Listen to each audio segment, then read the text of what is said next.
Okay, we should have some sound now. How's that, everybody? That should be working out much better. Should have some sound and audio. So, all right, here we go. Welcome to the show. Starting a couple of minutes late, had to restart my computer. I apologize for that. My name is Brian Schott. I am an independent journalist here in Utah who has covered Utah politics for more than 25 years. And I run the website Utah Political Watch. You can find it at utahpoliticalwatch.news. Sign up for my newsletter there. It's free. You can also help support my work as an independent journalist by becoming a paid subscriber. But there's a lot going on in Utah politics right now, a lot happening. And leave your questions, leave your comments in the chat. We are live pretty much everywhere this evening. We're on TikTok. We are on Instagram. We're on YouTube, Facebook, Twitch, and LinkedIn. I've got a lot I want to talk about tonight, but I also want to hear what you want to talk about as we head into the end of the first week here in November. A lot going on, a lot of news breaking.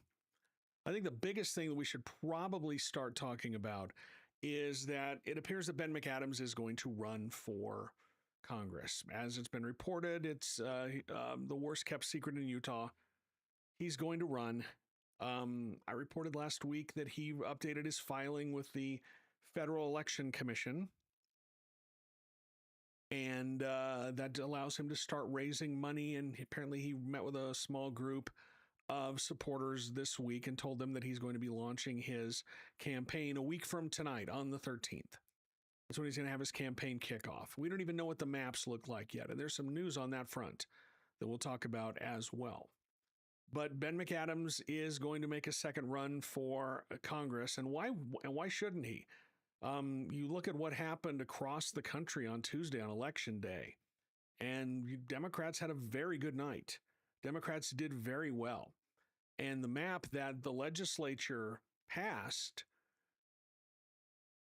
when they picked a new map and submitted it to the court, there are two districts that have parts of Salt Lake County in them that are still Republican, but they look like they're R+2, R+6.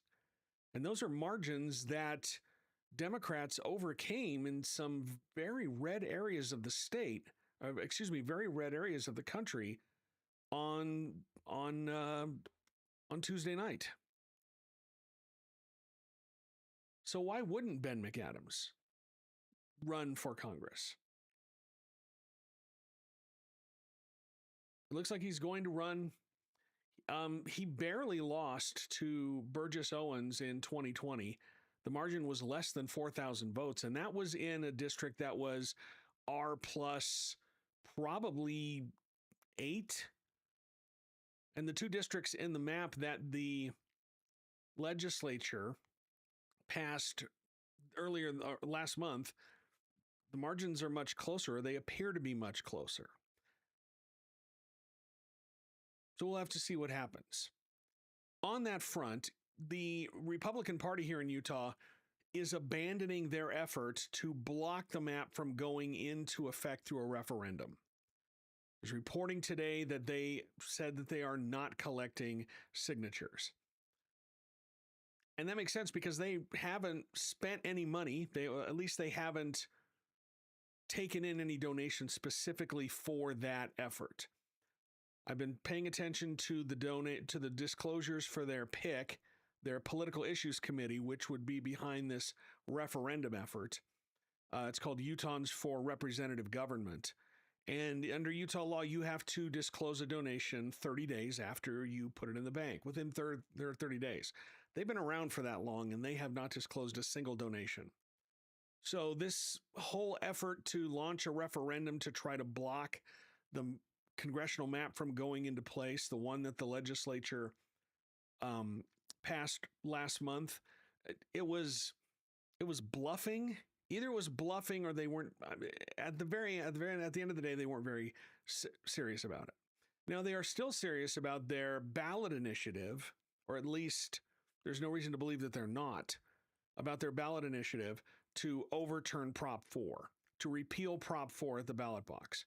They still need to collect just over 140,000 signatures and hit signature goals in 26 of 29 state Senate districts.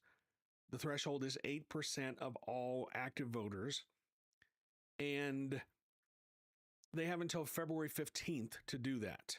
So they have a little bit longer. But again, they have not taken any donations to raise money for this. The chairman of the Utah Republican Party, Rob Axson, told me that he had been securing donations or commitments for the referendum and for the ballot initiative. Actually, it was an indirect initiative, but they decided they weren't going to do that because it was unconstitutional. But they haven't raised any money. So the effort to block the map from going into effect is over. So I think that the thing that's going to happen, because the judge is going to decide whether to pick the map passed by the legislature or one of the maps from the plaintiffs by next week, the 10th. That's 4 days from now. That decision is going to be made by the 10th. So I think the last ditch effort to keep it from going into effect is going to be through the courts, through appeals, appealing this decision to the Utah Supreme Court, appealing it maybe through the federal courts or the U.S. Supreme Court. But that appeals process is also going to be very, it has to be quick, because the filing period opens on January 2nd. That's when candidates can start filing for office. So that map needs to be in place by then. But Ben McAdams is going to run for Congress. Worst kept secret here in the state. And I think he's going to run no matter what the maps look like. The maps that the legislature passed look fairly favorable to him. They look like he might have a chance, or at least he's within striking distance. Those maps are competitive. We have some comments on YouTube. Dank says, just joined, but I'm smirking at the legislature picking a map that they're also petitioning against at the same time. You just joined, Dank. I said earlier that the Utah Republican Party has dropped their referendum effort. They are not collecting signatures. They would have had to have all 140,000 signatures by the 15th, and it sounds like they haven't been collecting them at all. So they're not going to get close, and they're just not going to submit any signatures. So that effort is dead. On Instagram, the Mad Bluebird, but they are still gathering signatures to try to repeal Prop 4. Right, that's the plan. That's the way that I understand it. They are going to try to put a question on the ballot in 2026 to repeal Prop 4.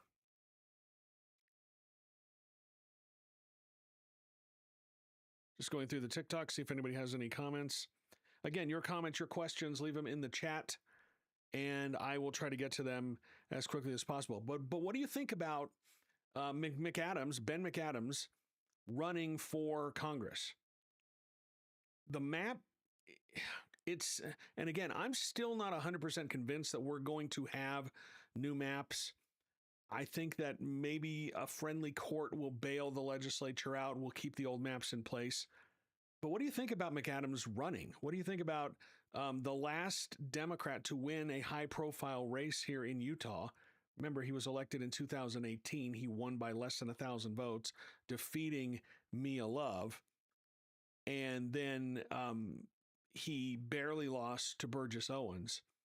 If it was under the maps that were passed, if this is under the maps that were passed in 2021, it's going to be tough, because the Republican Party, Republicans dominate on all the maps. They were drawn specifically to divide voters who would vote for a Democrat like Ben McAdams, divide them equally across all 4 congressional districts. That's a story that I did last month, part of my analysis of this. I finally figured that out.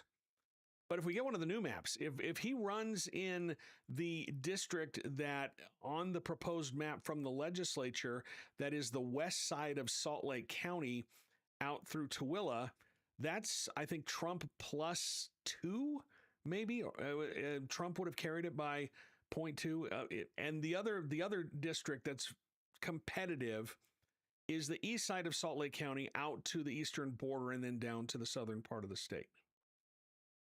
And as I showed you in my breakdown of the map, the reason why those maps, the reason why the legislature drew those maps that specific way is because it divides Salt Lake County off of, it divides Salt Lake City off of that urban core.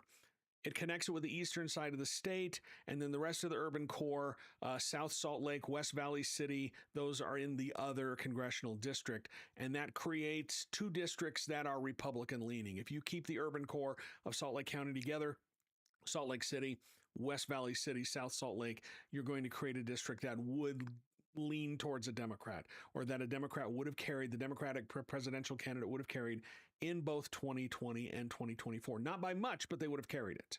But that's how much of a difference it is.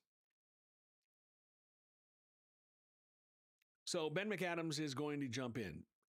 And I think there's some enthusiasm among other Democratic candidates as well. But I am, at least if I were a betting man, I would say that Ben McAdams will be the nominee in one of those. Why? Because he's proven that he can raise money. The race he ran against Burgess Owens, where he lost by less than 4,000 votes, he raised over $5 million for that. A lot of money flooded in, and he'll have a lot of money behind him again. I don't know what the Democratic bench looks like. It doesn't seem like there's anyone out there who has those kinds of fundraising chops like McAdams has. Try to get to some of the comments here. Let's see. The Mad Bluebird, Democrats did about 8 points better on Tuesday than they did in 2024, so MAPC would probably have 2 competitive seats if it's chosen. Yes and no, because while Tuesday was good for Democrats, the elections are a year away, and that is an eternity in politics. There's an example from Tuesday night that I brought up on social media. If you follow me on social media, you saw it.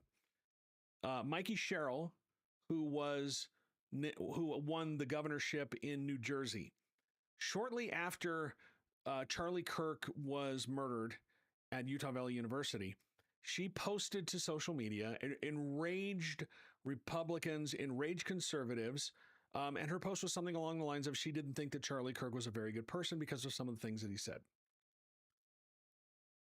She won by 13 points. A lot of people expected that race to be a 1 point, 2 points in either direction. She won by 13 points. It was an absolute blowout.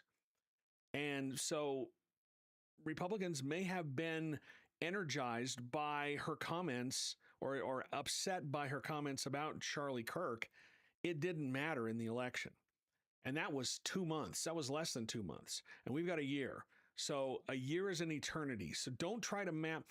Yes, Tuesday was very good for Democrats, but don't try to map that onto what's going to happen next year, because a lot of stuff is going to happen between then and now. A lot of stuff happened today, and it's almost impossible to keep up with the news. And things that happen today, we forget about. Crunchitize Mess says, newish to Utah politics, your opinion on McAdams. I really don't have an opinion on him. I've covered him. He was a state senator. He was county mayor. He was a centrist Democrat. He was part of what they call the Blue Dog Coalition. Those are conservative-leaning Democrats, which, as someone who has covered Utah politics for as long as I have, that's the kind of Democrat that tends to win here.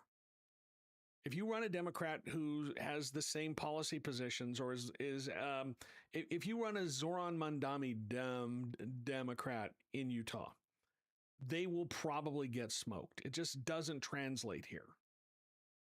McAdams is a conservative Democrat, and in order for a Democrat to win a race like this, because Democrats make up 13% of all registered voters in the state, they need to get all of the Democrat vote. They need to get almost all of the independent vote, and they need to attract some Republicans in order to win. That's just math. That's just how the maths. And that's why that's why Ben McAdams is the kind of Democrat who is well positioned to win this kind of race. Vote for Stephen Bird says D3 is more favorable for Dems under option C. Yes, that's the one. That's the one that is the eastern side of Salt Lake County, heading out to the eastern border of the state and down to the southern border. And that's where McAdams lives. That's where his house is. So he will probably run in that seat. Speedy 62 says Tooele used to lean Democrat, the new growth in the county. It used to lean Democrat. If you look at what they've done, at least electorally in the past couple of votes, it's been very solidly Republican. There's a reason why when it's a counterbalance to the Democratic parts of Salt Lake County. And really, the Democratic parts of Salt Lake County are in, the northeastern part of that, while the growing parts of Salt Lake County are very, very Republican. Let's see. Anybody else here? Bookdog Fam on TikTok. So I was Republican until I went to my first caucus meeting. I definitely lean Democrat now, but I chose to list myself as unaffiliated. Is there a downside to that?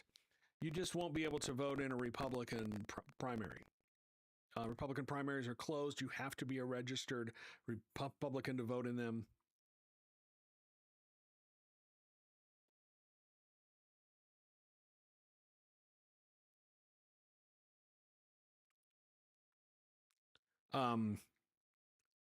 Yeah, so that's really the only downside is you will not be able to vote in the Republican primary, which for a lot of races is the ball game. And we're going to talk about that in a second with the announcement that former House Majority Whip Carrie Ann Lisenby is not going to run for another term in the legislature. And we'll get to that in a second. Greg Scortis. Oh, hi, Greg. He says, I like Ben a lot, but he's a more of the same nice guy Utah Democrat who raises a fortune and loses to an awful Republican. But isn't there another name out there who isn't a career token Democratic politician? And Burgess Owens is just useless because anyone named anything he has done in his several terms. Greg is joining us on Facebook. Greg ran for Attorney General a couple of years ago, if I remember that correctly, as a member of the Democratic Party. I get where you're coming from, Greg, but again, the math to win a congressional seat in Utah is you have to get the Democratic votes, you have to get a huge percentage of the undecideds, of the unaffiliateds, and then you're going to have to get probably 10 to 15, maybe 20% of Republicans to vote for you. And in 2020, in 2018, Donald Trump was not on the ballot. And that's why, and it was a wave election for Democrats. And his seat, the seat that he ran in against Mia Love, was R plus, I think, 7, 8, or 9. And when you get a wave election, those are the kind of seats that are normally thought of as reaches. It's a reach seat. Those are the kind of seats that are suddenly in play, and it was in play. Barely, but it was in play. But McAdams was able to win. And then you get Donald Trump on the ballot in 2020, and that was just enough to put 4,000 votes in the other direction. As to who else could run, I don't know. I mean, the names that I'm hearing are all people that we've, at least the prominent names that I'm hearing are people that we've heard before. There's McAdams, who is going to run. I don't know if Caroline Gleich tries to run after losing the Senate race. I don't know if Jenny Wilson decides she wants to run again. But the only one who's really proved that they can win in that kind of race is McAdams, and that was because it was a wave election. Will 2026 be a wave election? I don't know. If you look at what happened on Tuesday night, possibly. But again, I'll believe it when I see it, when we get closer to that. Let me see.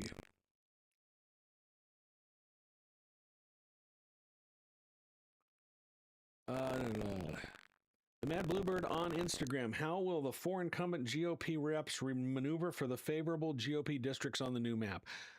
That's the fascinating part, because if you look at the map that the legislature passed, Blake Moore will probably run in Congressional District 1, which is the northern part of the state. Celeste Malloy is the pick in the district that covers the southern part of the state. So does Kennedy... The problem for them is Kennedy and Owens both live in CD3, the one that's the eastern side of Salt Lake County out to the southern part of the state. They both live in that district. So who runs in 2? Does Owens bite the bullet and try to run in 2? He doesn't live in the district he represents now.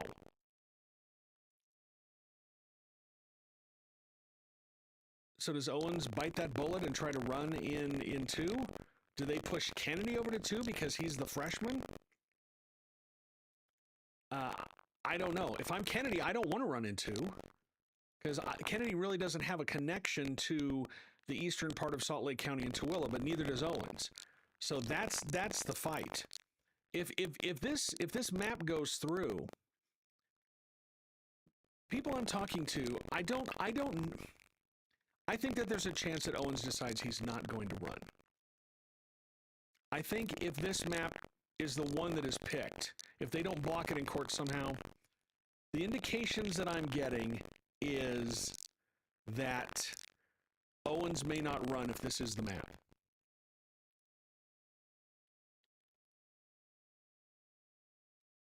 Owens may not run if this is the map. People are saying my mic is super staticky again. I apologize for that.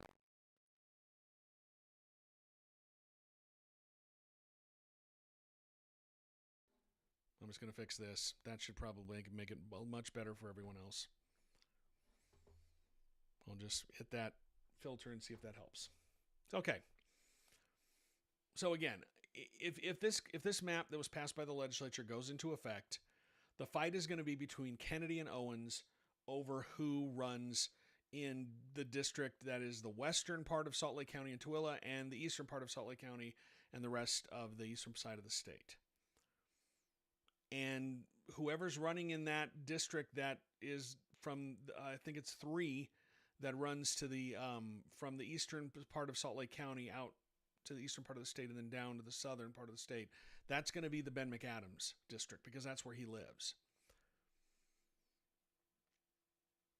And if Owens is forced into a tough district, he may not run again. I know he's very excited. He wants to continue serving in Congress with Donald Trump as the president, but the indications I'm getting is he might not run again. But that's not for sure.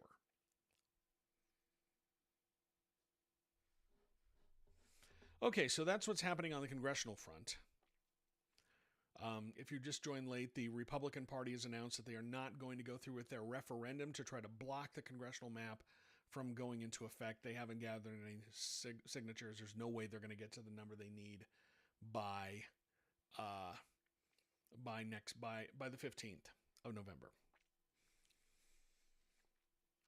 So we had an announcement last night. It's Thursday, right? Wednesday night.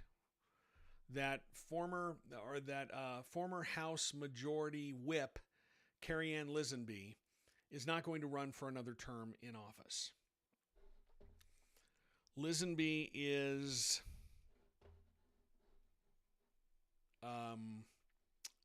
she's been on the Hill for a number of years. She was first elected in 2016. Was in leadership and then lost her spot in leadership after Jefferson Moss, the majority leader, stepped down.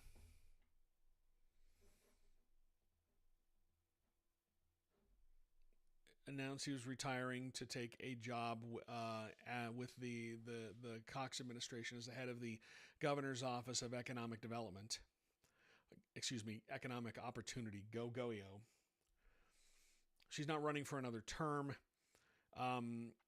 After Moss stepped down, she ran for majority leader but was defeated by Casey Snyder and she had to give up her position in leadership to try to become the majority leader, and she lost that race. And now she's announcing she's not going to run for another term. And I think that those two are probably related somehow. It's not hard to do that math. But the fact that she is announcing that she's not running, and she said on social media that she was doing it so she could let other people get a chance to get ready to run, that's the exact opposite of the way that she was first elected to the legislature in 2016. And this illustrates a lot of the games that the legislature plays to try and the games that they play in order to win these seats and not really leave it up to the voters to decide who is going to fill them. So in 2016, that seat was held by Representative Kurt Oda. He was first elected in 2004, and he had held the seat ever since then. But coming up on the 2016 election, the 2016 legislature, rumors were swirling that Oda was not going to run again. Oda was not going to run again. He denied that he was not. He denied that he said he was going to run again. He did file as a candidate, and that should have been that. But on the last day of candidate filing, Lisenby also filed as a candidate in the race as a Republican. She was part of the Syracuse City Council up to that point, but she filed as a candidate. And then a couple of days later, Oda dropped out. And that was by design. Oda filing to run for office kept challengers out. Nobody wants to challenge a popular incumbent. There's deference to an incumbent. You let them run. And Lisenby was his hand-picked successor for that seat. And that was the game that they played. She's not doing that this time around.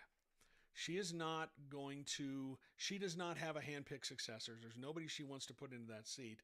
She's just not running. So this will be the delegates will have a hand in picking the nomination, but somebody could gather signatures and get on the Republican primary ballot as well. So it's going to be a wide open race there. I haven't heard anybody who's going to run for it, but she does not have somebody in mind that she was trying to clear the field for it. This same gambit happened in 2024. Representative Tim Jimenez, who was in his first term representing the Tooele area in the House,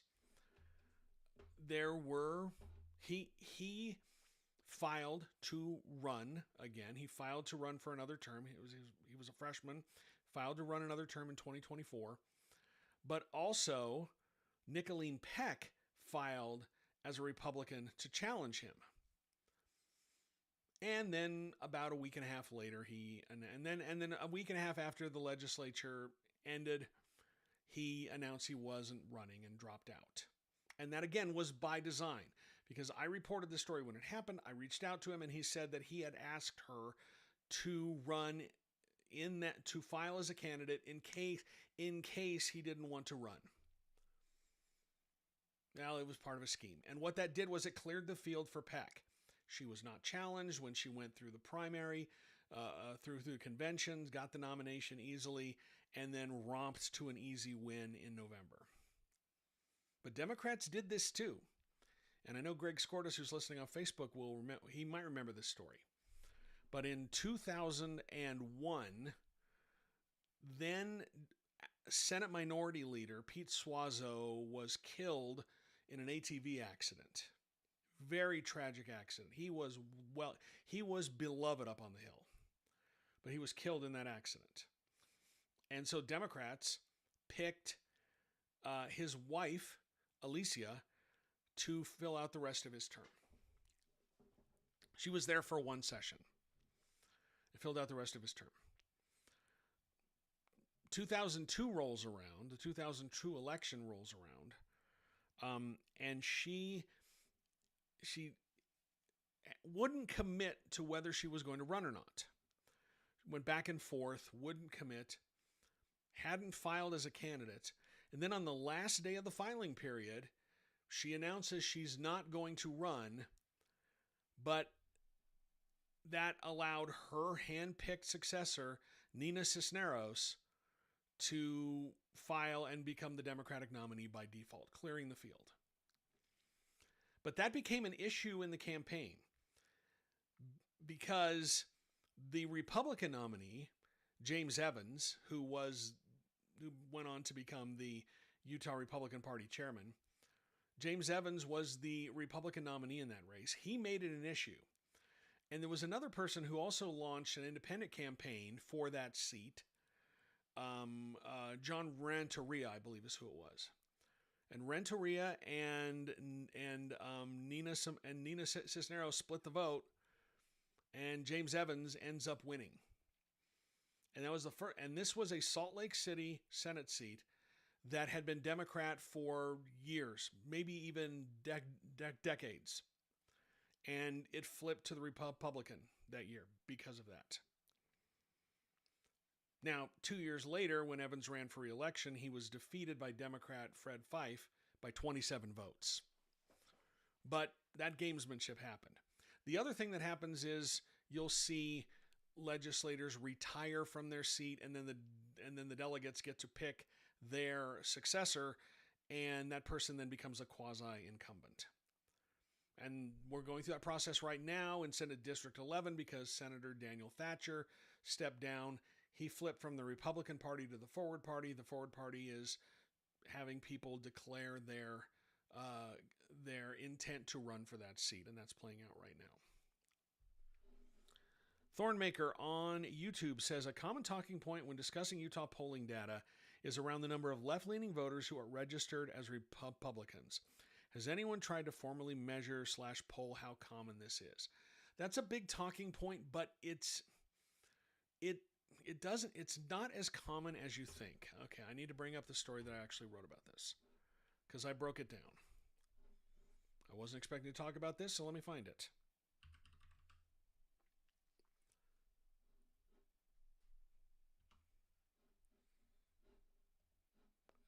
Here it is. So back in October, new Democratic Party chair Brian King launched an initiative urging Democrats to come home. Democrats who had registered as Republicans to come home because that party rating strategy, the idea of party rating, wasn't working. So it was time for them to come home.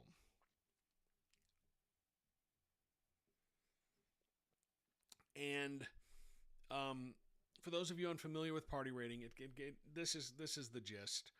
The argument is that Utah is so overwhelmingly Republican that that's the vote that matters. That's the election that matters. The Republican primary, the Republican nomination contest. So that the only way for because whoever gets that nomination is most likely going to win in November. So the only way for Democrats to have any influence on the electoral outcome is to register as a member of the GOP and then vote in those primary elections or become a delegate, and that helps you boost a candidate who you prefer over, someone else. And Democratic Party Chair Brian King says it's not working, it's time to come home. This was a big issue in the 2020 gubernatorial race. Former Democratic Party Chair Jim Dabakis had a campaign telling people to register as a Republican so you could have an influence on the gubernatorial race. And Dabakis even registered as a Republican in that race. But if you look at it, it really didn't do anything. There wasn't much of, at least the data that we've seen, the studies that have happened, there wasn't much to support that. The Princeton Electoral Innovation Lab, they did a study. They found that Republican registrations, people registering as Republicans before the 2020 primary, increased by a little more than 97,000. But only 7,800 of those were Democrats changing their affiliation. Most of the people who changed their affiliation were independents who registered as Republicans. And the other part of that data backs that up because the number of unaffiliated voters during that time dropped by just under 61,000. So you've had about 30,000 people who were new Republican voters. About 60,000, 61,000 were independents who became Republicans, and then 8,000 who were Democrats jumping over. And then after the primary, just 2,500 Democrats returned to the party. And in years after that, they showed similar patterns. In 2022, only about 9,000 Democrats switched to the GOP. In 2024, there were about 26,000 Utahns who changed their party affiliation to the Republican Party. But again, those were mostly, but actually I'm reading this wrong. It says, but then in 2024, the people who changed their affiliation were Republicans and Democrats who became unaffiliated. So there's the answer to that. There's not much data behind it. And that's part of the reason why Brian King, chair of the Democratic Party, is urging people to come home. See if I miss any comments here.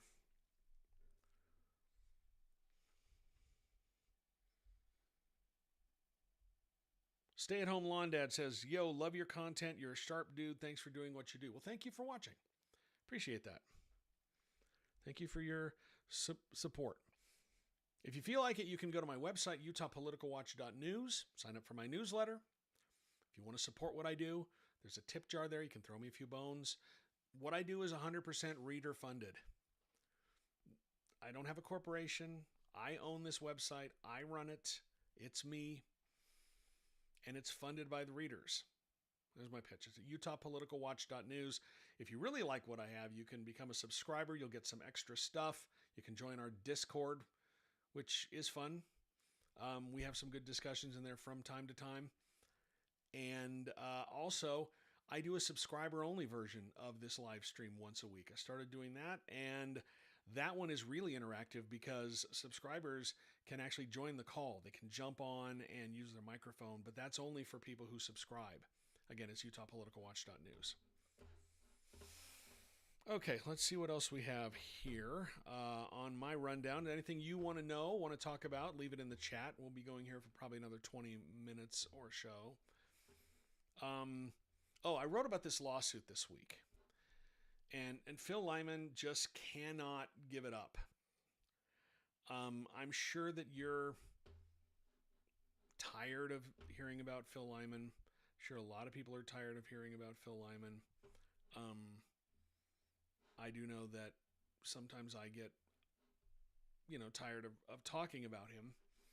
But we do have a new lawsuit, and this is a federal lawsuit, and it's crazy. It's filed by a small group of, I think the best way to describe them are GOP dissidents, far-right members of the GOP. There's a few unaffiliated people in there. But it's a federal lawsuit, and they're attacking the signature gathering path. SB 54, which is the 2014 law that was approved by the legislature that, I'm going to drink here real quick. 2014 law that allows candidates to seek a party's nomination either through the caucus and convention system or through gathering signatures or both. And they are claiming that the signature gathering path violates Republican Party rules. And therefore it's unconstitutional because the party should be able to pick how they choose their candidates. And their rules say caucus convention only. And so by allowing signature gathering candidates, you're violating the party's rights. And they are claiming that this was part of a racketeering scheme that was run by Governor Spencer Cox, Lieutenant Governor Deidre Henderson, and a whole swath of state officials, organizations, elected officials to, as they claim, illegally benefit themselves. Because not only does it allow these signature gathering candidates to win office over the caucus and convention winners, But the groups that support this, they have business before the legislature, so that's why they're donating to these organizations. It's a pretty crazy lawsuit, and it's a huge lawsuit. There are thousands of pages in this lawsuit. And so not only do they want to declare the signature gathering path illegal, but they're asking the judge to kick Spencer Cox, Deidre Henderson, Senator John Curtis, and Attorney General Derek Brown out of office.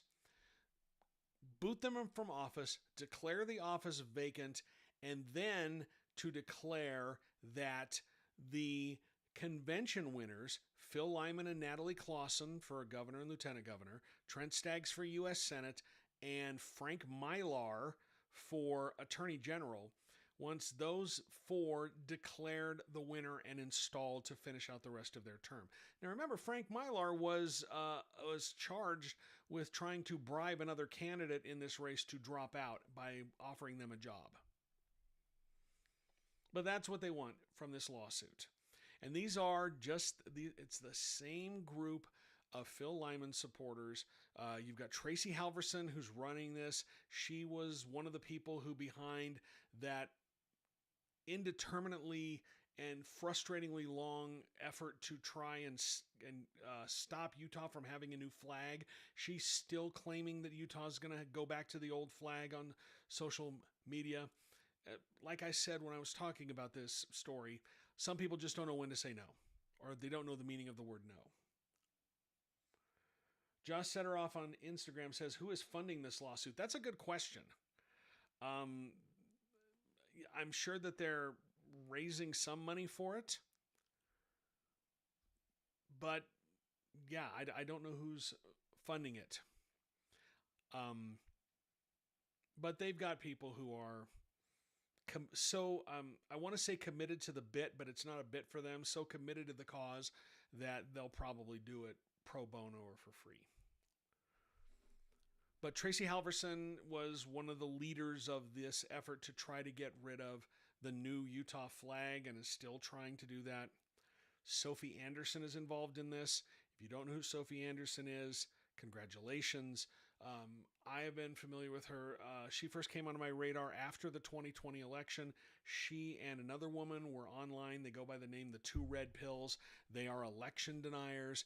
They filed a bunch of lawsuits trying to get a hold of election data here in Utah that state law says that they could not have, and those lawsuits were all slapped down in court. They lost all of those lawsuits.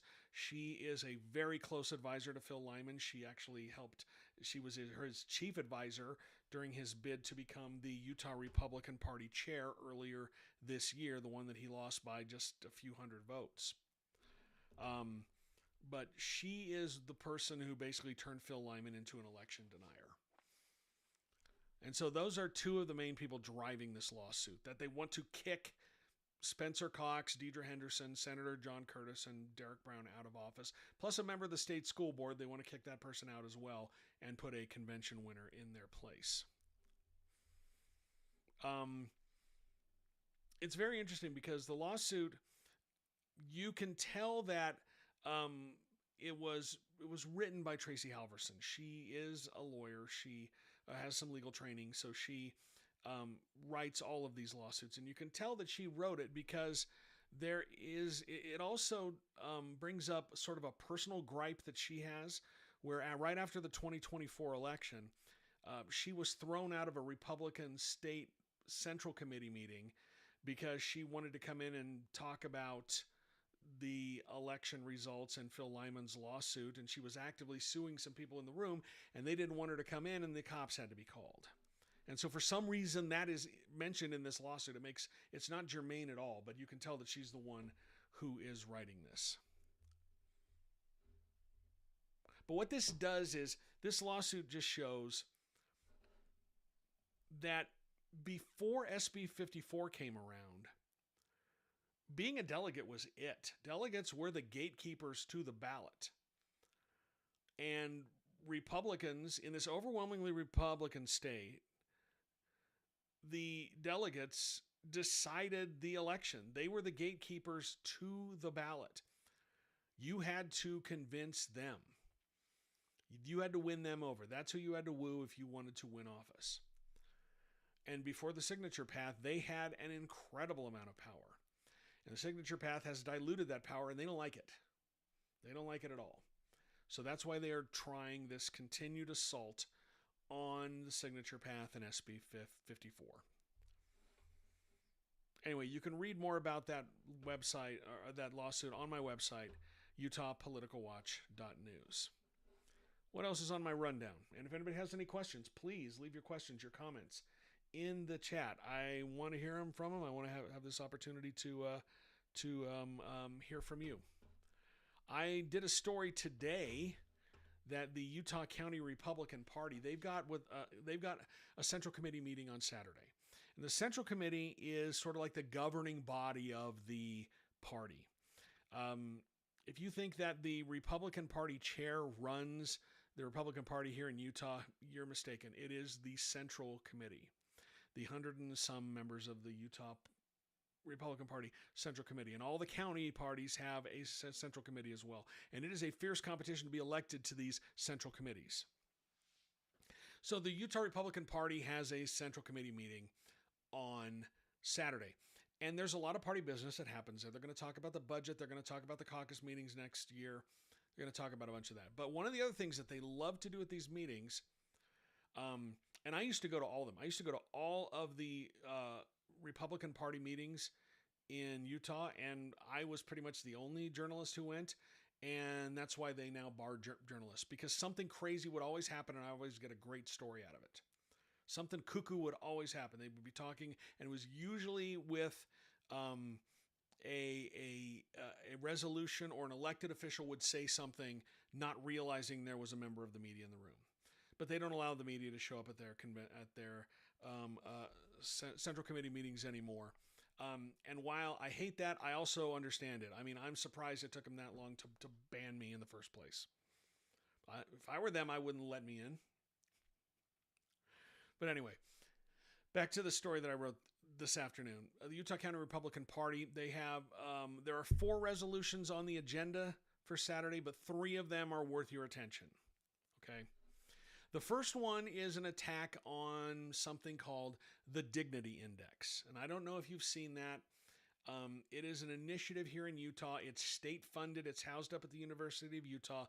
The university pays, funds it like $400,000 a year.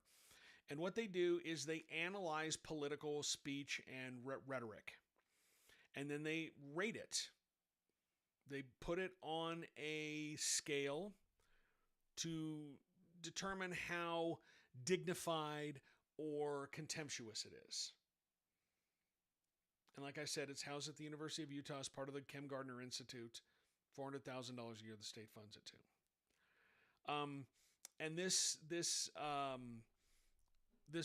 resolution that is on the agenda for the Utah County Republican Party it attacks it. It says that it is an assault on liberty. They don't like it at all. The text of the resolution does not name the Dignity Index. It doesn't specifically say the Dignity Index, but it's pretty clear that's what they're talking about. It condemns attempts to rank, score, or index speech according to subjective notions like dignity, decency, or harm. It reads, and this is a quote here, "Any system, public or private, which ranks, scores, or filters speech based on subjective assessments of dignity, harm, or social value is hereby condemned as an assault on liberty and an invitation to authoritarianism." Conservatives are just sort of coming around to what this Dignity Index is, and they don't like it. They don't like that it's a state initiative. It's one of Governor Spencer Cox's big initiatives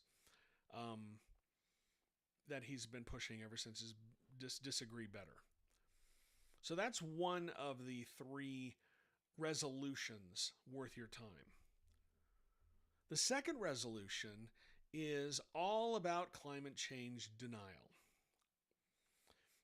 It urges Utah lawmakers, to fight federal environmental regulations. it argues that more carbon dioxide in the atmosphere is beneficial to plants and life on Earth. It says that carbon dioxide is not a pollutant and that carbon regulations are, quote, increasingly being used as a mechanism for political and social control. And then if you look at this whole, the rest of the resolution, it's full of decades-old talking points from climate change denial campaigns that were funded by fossil fuel interests. It says that the state should do more to protect Utah's, quote, sovereign right to manage and develop carbon-based energy resources within state borders and federal lands within the state. So it tells you that they're pushing lawmakers to go all in on more fossil fuel production in the state. So that's the second resolution that's on the agenda in Utah County. Josh Setterloff on Instagram says, usually the delegates have their minds made up and many don't care what the constituents' opinions are. I was at the 2024 caucus. It was quite obvious. There's a lot of people. Yeah, you get a lot of the same delegates over and over again. And they, and that is true. A lot of them have made up their minds already. There's an argument that people say that the caucus and convention system here in Utah is designed to keep big money out of politics, and that is just not true, because in 2010, Senator Bob Bennett did not see the threat coming at convention. He was ousted at convention. Tim Bridgewater and Mike Lee knocked him out at convention and advanced to the primary. Bridgewater actually won the convention vote. Lee came in second, but Lee was able to win the primary. They tried to run the same playbook 2 years later on Orrin Hatch. You saw Dan Lillianquist try to run that same playbook, try to convince enough delegates to knock Orrin Hatch out at the convention. But Hatch learned the lesson that Bob Bennett did not, and Hatch spent over $5 million to get his delegates to convention. Now, Lillianquist forced him into a primary, but once you got to the primary, it was over with. But yeah, that's the power of the delegates. Desert Tortoise says, reminds me when Governor Cox said only the left says speech is violence. Yeah, it's one of those the first resolution attacking the dignity index here in Utah. It's one of those conservatives think it's an attempt to chill conservative speech.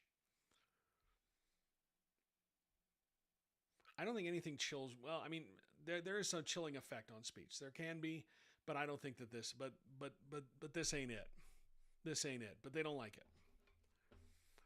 So back to the story, because this is funny. Here we go again. The third resolution on the agenda for Saturday at the Utah County Republican Party Central Committee meeting is related to what? Phil Lyman's never-ending quest to undo his 2024 election loss. The proposal, which is authored by Natalie Clausen, who was Lyman's running mate in 2024, claims that Lieutenant Governor Deidre Henderson is violating the National Voter Registration Act, NVRA, and the Help America Vote Act, HAVA, by refusing to turn over the state's full voter file to Phil Lyman and the U.S. Department of Justice under the Trump administration. Now, if you don't know this about Utah's voter registration system, but there are three categories of voter records. There's public, as pretty much that. Those are the ones where anybody registers. You can see, you can pull up their information. But people can also choose to have their voter registration marked as private. And private means it can't be disclosed publicly and can only be given to some people, like political campaigns, political parties, but they can't disclose it, and there are very strict rules about how they share that. And then there's withheld, and those are voter records for like public officials, police officers, domestic violence victims, people who might get doxxed. And those cannot be released under any circumstances. And Phil Lyman has been trying to get his hands on this list since he lost the primary election last year.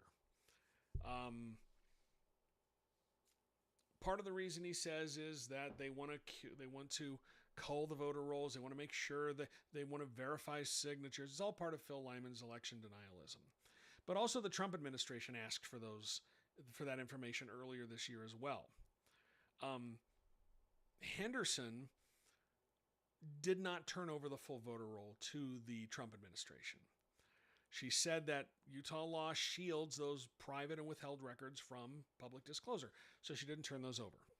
Now, Lyman is suing in federal court to force the state to release the entire statewide voter registration list to him. And so this proposal it calls on Lieutenant Governor Henderson to release this information to Phil Lyman for his lawsuit to the Trump administration.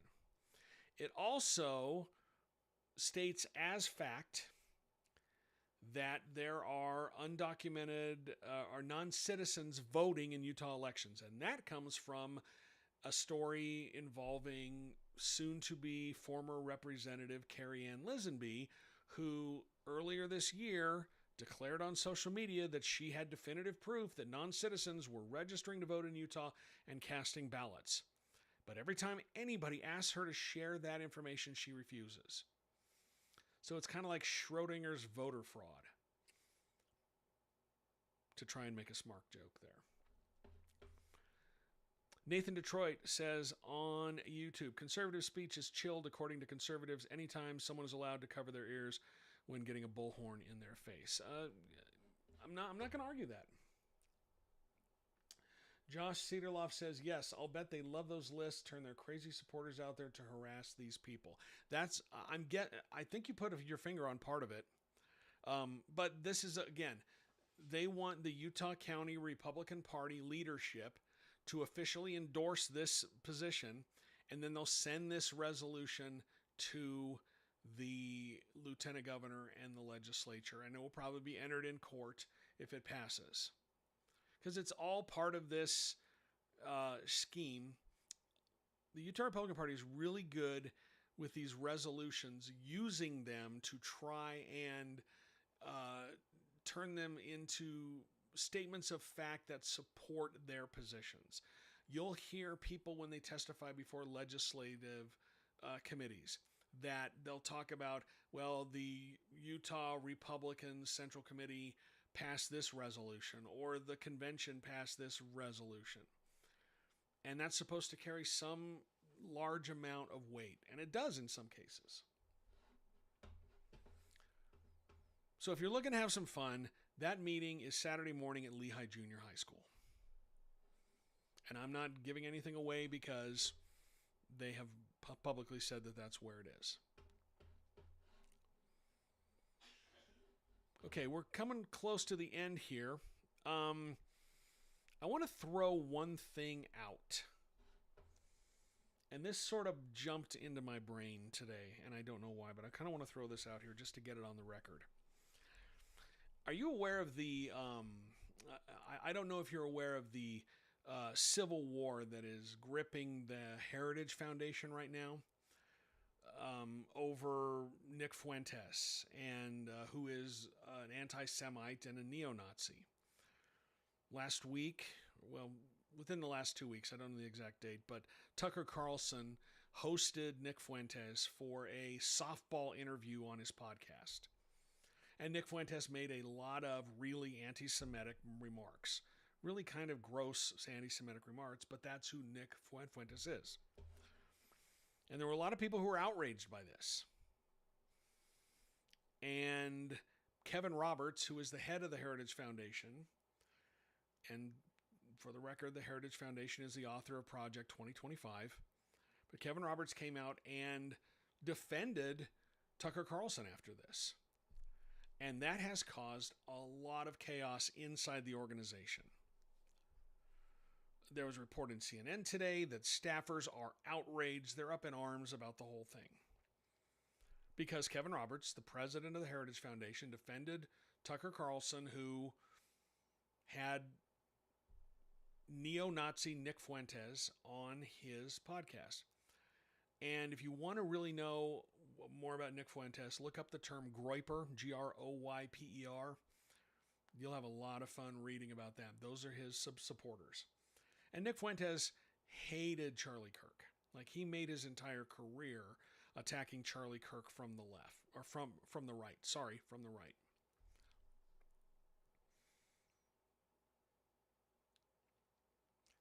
So, what happened? This is the thought that came in my mind today. What happens if Kevin Roberts is forced out at the Heritage Foundation?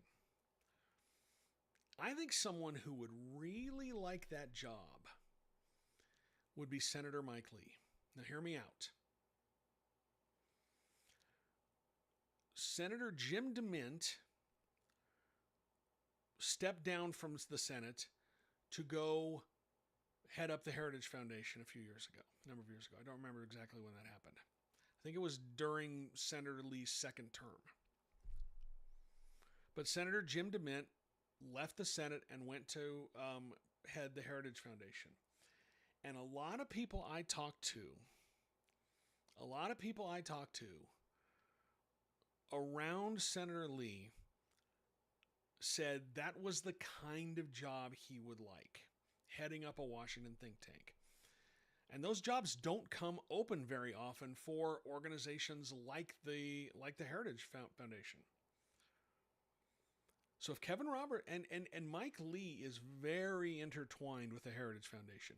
If you look at his staff, his staffers, a lot of them come from the Heritage Foundation, or they go from his operation to the Heritage Foundation.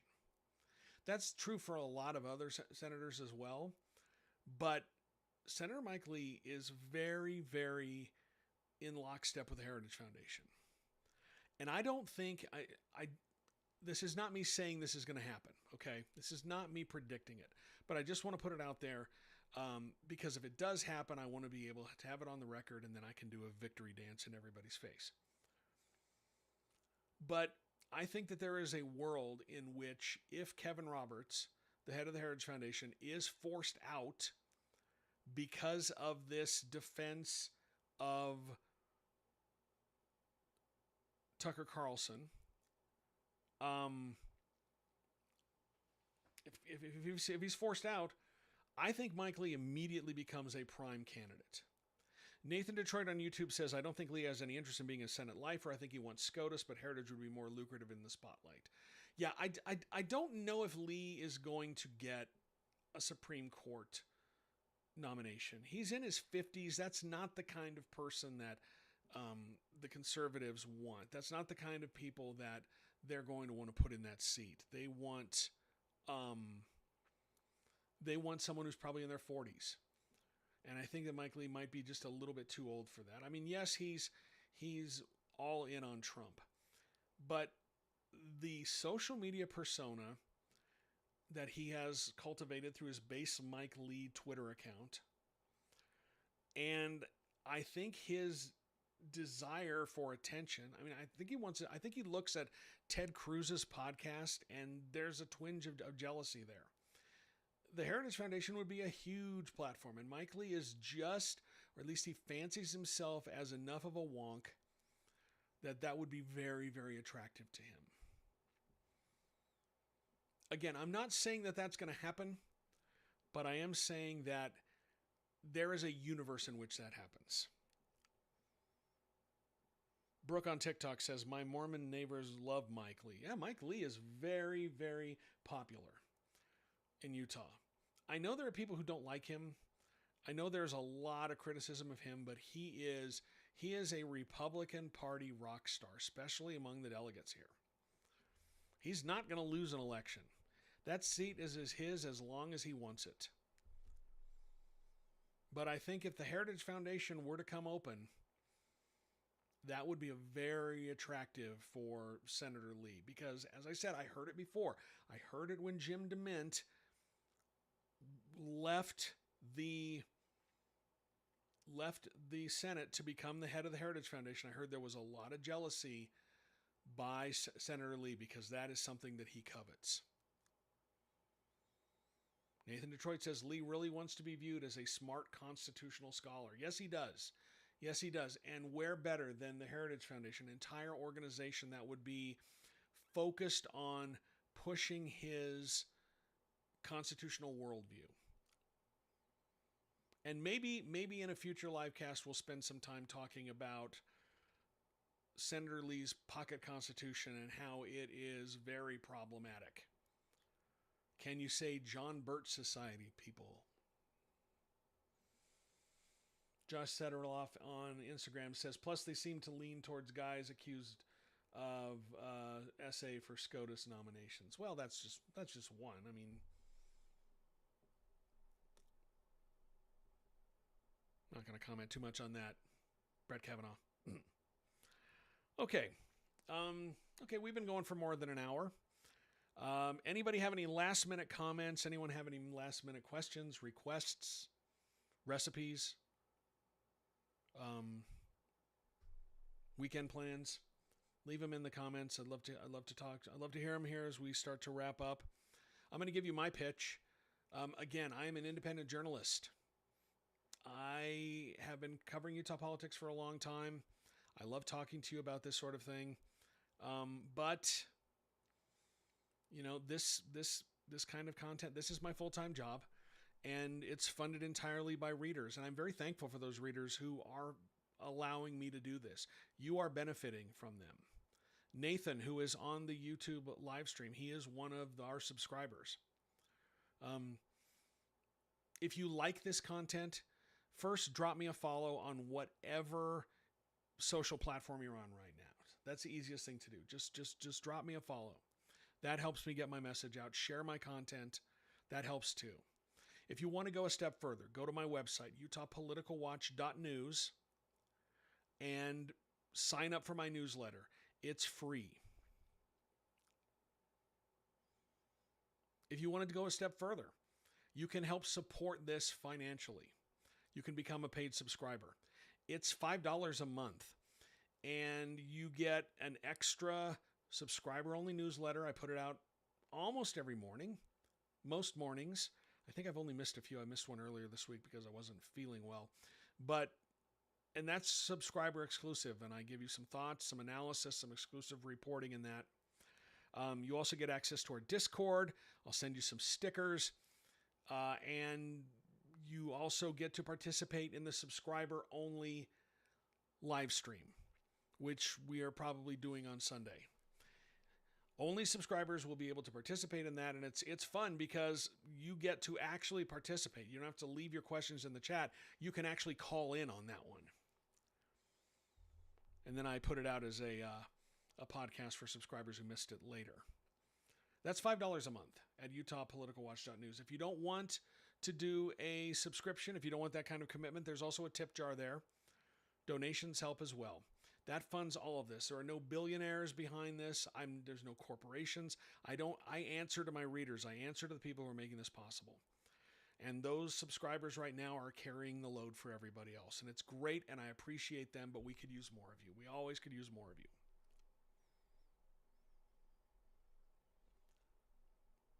Last thing, comment here from Nathan Detroit. He says, do you think Lisenby quit because she didn't get the leadership spot? She's my rep. I'm surprised she's jumping ship. That's my first blush on it. I don't have anything definitive. I think the fact that she did not win that leadership election earlier this year was kind of a slap in the face, and it shows she does not have much of a path forward. Because you're going to see Mike Schultz. He'll probably serve one more term as speaker, and then he's going to run for governor. And then the fight to become the speaker. I mean, Casey Snyder is in the pole position right now because he's the majority leader, but that doesn't necessarily mean that he's going to be the guy, right? And you've got a lot of ambitious people who would like to move into leadership as well in the House or move up to the Senate. And don't forget, Jerry Stevenson is retiring. He's not going to run for another term this year. And a lot of people thought that Carrie Ann Lisenby was going to run for that seat. It sounds like she's done. So maybe she's not going to run for that Senate seat. Everyone sort of had her penciled in. Maybe she decides to get into that seat. I don't know. But there's going to be a lot of shuffling.